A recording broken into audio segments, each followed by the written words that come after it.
প্রধান উপদেষ্টা ডক্টর মোহাম্মদ ইউনূস বলেছেন, সংস্কারের মাধ্যমে এমন ব্যবস্থা তৈরি করা হচ্ছে যেন আর কখনোই রাষ্ট্রীয় ক্ষমতা জনগণের বিরুদ্ধে প্রয়োগ না করা হয়।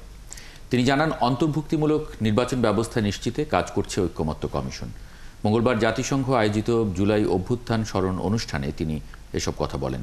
আরও জানাচ্ছেন নূরনবী সরকার।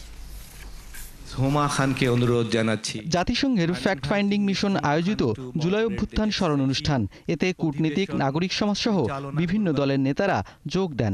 ব্যবস্থা গ্রহণ করে যারা মানবতা বিরোধী অপরাধের সঙ্গে যুক্ত রয়েছিলেন তাদেরকে বিচারের আওতায় নিয়ে আসবে এবং বাংলাদেশ সামনের দিকে স্বৈরাচারী ফেসিবাদী কাঠামো মুক্ত হয়ে সকলের বাংলাদেশ হয়ে উঠবে। বিচারটা যেন শতভাগ ট্রান্সপারেন্ট এবং ন্যায্যতার ভিত্তিতে হয় এবং পার্সোনালি আমি বিশ্বাস করি ন্যায় বিচার প্রতিষ্ঠিত হলে কোনো অপরাধী পার পাবে না ইনশাআল্লাহ। এখন যে তরুণ যারা আছেন, এখানে আছেন, অন্যান্য এখানে আছেন, আমি আশা করব যে তারা আমাদের জন্য ভবিষ্যতে এমন একটা বাংলাদেশ গড়ে তুলতে সহযোগিতা করবেন যে বাংলাদেশের সত্যিকার অর্থেই মানুষের অধিকার প্রতিষ্ঠিত হবে, মানুষ তার অধিকার নিয়ে একটা কল্যাণমূলক রাষ্ট্র নির্মাণ করতে পারবে এবং আমাদের এই শিশুদেরকে আর এইভাবে প্রাণ দিতে হবে না। অনুষ্ঠানে প্রধান অতিথি ছিলেন প্রধান উপদেষ্টা ডক্টর মোহাম্মদ ইউনূস। তিনি বলেন, ফ্যাসিস্ট হাসিনা সরকার যে অপরাধ করেছে তা জাতিসংঘ তুলে এনেছে। প্রধান উপদেষ্টা জানান, মানবাধিকারের তাৎপর্য রক্ষায় ঢাকায় মানবাধিকার অফিস প্রতিষ্ঠার অনুমতি দিয়েছে সরকার। গত বছরের আগস্টের অন্ধকার সময়গুলোতে জাতিসংঘ বাংলাদেশের মানুষের পাশে ছিল। জুলাই অভ্যুত্থানে ফ্যাসিস্ট শাসকের হত্যা ও নির্যাতনের ভয়াবহতা বিশ্ব দরবারে তুলে ধরেছে জাতিসংঘ ও আন্তর্জাতিক মিডিয়া। জাতিসংঘ আমাদের রূপান্তর প্রক্রিয়ার অংশ।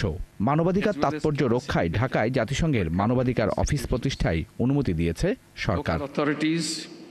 জুলাই অভ্যুত্থানের পূর্ব ও পরবর্তী ঘটনাবলী তুলে ধরে ডক্টর ইউনূস জানান, অন্তর্ভুক্তিমূলক নির্বাচন ব্যবস্থা নিশ্চিতে কাজ করছে বর্তমান সরকার। নতুন বাংলাদেশ বিনির্মাণে সংস্কার কার্যক্রম চলছে। মর্যাদাবান বাংলাদেশ গঠনে কাজ অব্যাহত আছে। ইনক্লুসিভ নির্বাচন ব্যবস্থা নিশ্চিতে ঐক্যমত্য কমিশন মূল্যবান দলিলের জন্য কাজ করে যাচ্ছে। প্রধান উপদেষ্টা আরও জানান, রাষ্ট্রীয় ক্ষমতা কখনোই যেন জনগণের বিরুদ্ধে ব্যবহার না করা হয় তার ব্যবস্থা গ্রহণ করা হচ্ছে। সংস্কারের পাশাপাশি আমরা আইনি জবাবদিহিতা নিশ্চিত করতে কাজ করছি। জুলাই অভ্যুত্থানে অপরাধীদের ন্যায় বিচার নিশ্চিত করা হচ্ছে। ন্যায় বিচার মানে নিশ্চিত করা হচ্ছে যে রাষ্ট্রীয় ক্ষমতা কখনোই আর জনগণের বিরুদ্ধে ব্যবহার করা যাবে না। আন্তর্জাতিক সম্প্রদায়কে সবসময় বাংলাদেশের পাশে থাকার আহ্বান জানান নোবেলজয়ী ডক্টর ইউনূস। এটার থেকে যদি আমরা শিক্ষা পাই। নূরনবী সরকার, ৭১, ঢাকা। যে দেশটা আমরা